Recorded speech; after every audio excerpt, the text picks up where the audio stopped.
Y this is the best choice for Cadillac. बहुत से young drivers थे in the list, like Colton Herta, Jack Crawford, Felipe Drugovich who is a formula 2 champion. इन्हें choose किया Valtteri Bottas और Sergio Perez, because they understand their place. उन्हें पता है कि वो कौन सी जगह खड़े हैं, उनके ऊपर कितनी टीम्स है, उनके नीचे कितनी टीम्स है। और वो रॉस ब्राउन तो है नहीं कि वो पहले ही सीज़न में सीधे चैम्पियनशिप उठा लेंगे। एक स्टार्टिंग स्टेज में कोई भी टीम डेवलप हो रही है, उन्हें चाहिए drivers who have experience of winning championship with the best teams. Valtteri Bottas ने multiple times help कर रहा है Mercedes को जीतने में world championship. He has worked with the best. Same is with Sergio Perez, Red Bull, year after year world championships. In drivers का आना सिर्फ उनकी स्किल की वजह से नहीं है, दे आर ग्रेट ड्राइवर्स। इसका रीज़न उनका एक्सपीरियंस भी है। उन्हें पता है कि डिफरेंट चीज़ों को आप हैंडल कैसे करोगे, कि एक चैम्पियनशिप लेवल टीम वर्क कैसे करती है और उसे धीरे धीरे से कैसे बिल्डअप किया जाए फ्रॉम ज़ीरो, फ्रॉम स्क्रैच। इतना ही नहीं, एक नए ड्राइवर को लाना एक बहुत ही गलत बात हो जाती है, एक बहुत ही बेवकूफ़ी हो जाती है, बिकॉज एक नया ड्राइवर कभी भी एक नई टीम को डेवलप करने में बिल्कुल भी हेल्प नहीं कर सकता। नया ड्राइवर हमेशा एक लाइबिलिटी होता है।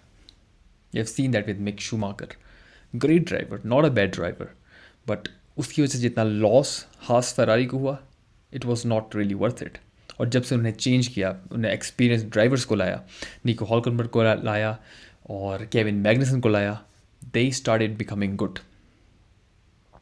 सो हाँ, नए ड्राइवर को लाना was not a good decision और उन्हें बिल्कुल सही डिसीजन लिया है by getting this older drivers. अभी भी उनके पास कंसिस्टेंसी है, लेकिन नए ड्राइवर्स को भी दुखी होने की ज़रूरत नहीं है, बिकॉज स्टार्टिंग स्टेज में they will need old and experience drivers, but as soon as उनकी फाउंडेशन ले हो जाती है, as soon as they understand how to work with the team, उन्हें एक नया ड्राइवर चाहिए होगा।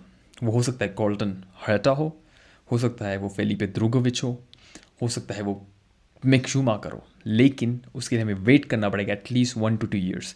मुझे नहीं लगता कि इन सर्जियो पेरेज और वेल्ट्री बॉटस को बहुत सारे सालों का कॉन्ट्रैक्ट मिलेगा। They will be an experimental stage, may be 1 year या 2 year का कॉन्ट्रैक्ट होगा। और जो दूसरी प्रॉब्लम थी of having an American driver, they already have Checo. Sergio Perez is South American, he is from Mexico but he lives in Miami I think.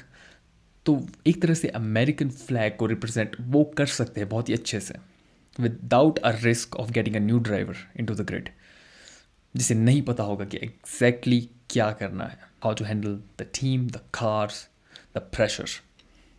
But Sergio Perez has done it again and again and again. He has proven himself.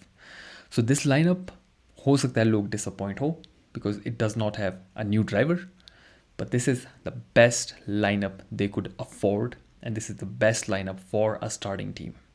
That's what I think. आपको क्या लगता है? Comment section में बताइए मुझे, and thanks for watching.